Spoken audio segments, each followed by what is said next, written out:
Well, guys, they've done it again. Ferrari have completed a hat-trick of victories at the 24 Hours of Le Mans this weekend. They managed to get a third consecutive victory at the most prestigious endurance race in the world for the first time since the 1960s. They last competed this feat between 1960 and 1965, where they actually won 6 in a row. They've got a ways to go before they break that record, but a third win in a row in the hypercar category at Le Mans is absolutely massive. We did have some different drivers winning it this time. It wasn't Antonio Giovinazzi and co who won this time around. It was, in fact, the number 83 car driven by Yiffy Ye alongside Phil Hansen, and of course a very popular victory for Robert Kubica. Kubica becoming only the second man in the 21st century to win a Formula 1 Grand Prix and the 24 Hours of Le Mans. The other, of course, being Fernando Alonso. Kubica, it just feels right, Kubica driving a Ferrari, because of course,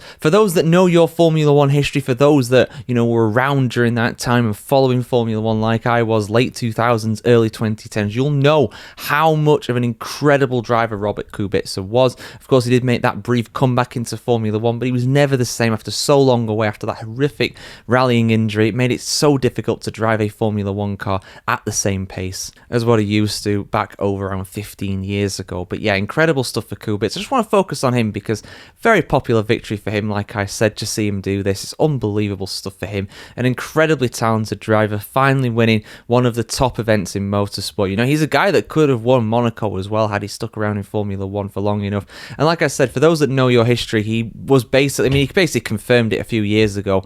I think it was on Beyond the Grid podcast, the official podcast of the Formula 1 series. I believe he actually said on that, I had a contract for 2012 to drive with Ferrari, but unfortunately, though, he never got there because of the horrific rallying crash that he sustained in 2011. But yeah, it was a great day for Ferrari on the whole. They managed to get third place as well, the number 51 car that had. It was a fantastic round. But it was a fantastic race for Ferrari in general. They managed to complete a double podium. The number 51 car that was driven by Alessandro Pierguidi, James Collado, and Antonio Giovinazzi, the previous winners from 12 months ago, they took third place overall. And they also got fourth place as well. Number 50 that had Antonio Fuoco, Miguel Molina, and Niklas Nielsen managed to get fourth place. So 3 Ferraris in the top 4. Extremely impressive. And as a result of this as well, which isn't dissimilar to a lot of other sports series as well, Ferrari will actually keep this version of the Le Mans winner trophy forever. If you win 3 in a row, you keep the trophy forever. A little bit like with the FIFA World Cup trophy, where Brazil, of course, were until it got stolen. That's a whole new tangent, but they did have the original trophy for the FIFA World Cup after they won it 3 times, the first team to do that. And presumably the same thing will happen if another team ever wins it 6 times in a row, Brazil being the closest to that. But that's football. Let's talk about motorsport. That's what you guys are here for, of course. Overall, this is the 12th victory for Ferrari at Le Mans in the Premier category. Of course, they've had other victories as well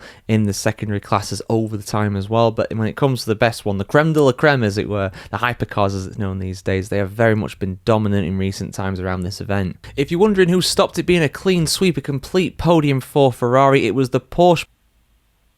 Penske coming back from, of course, their car being disqualified, thrown out of qualifying earlier in the week, although as we know in endurance racing, qualifying doesn't really mean much, but to recover from that is very impressive. Vantor, Estre and Campbell getting the Porsche Penske over the line, the number 6 in second place overall. There's a full in-depth article going over all the events in the 24-hour race and plenty of quotes from the Ferrari drivers, the Ferrari hierarchy and everybody in between. Go over to themotorsportreports.com to see more of that. If you're on YouTube, it'll be in the description of the video as well, the link to that. But yeah, guys, did you watch the event? Did you like it? Did you enjoy it? Let us know your thoughts about the 2025 24 Hours of Le Mans in the comments below. Like, share, comment, subscribe if you want to see more action from this weekend. We had Formula 1, IndyCar and NASCAR all going on, so plenty of content on the channel for you guys to absorb today. So yeah, see you soon for much more content just like this. Have a great day wherever in the world today.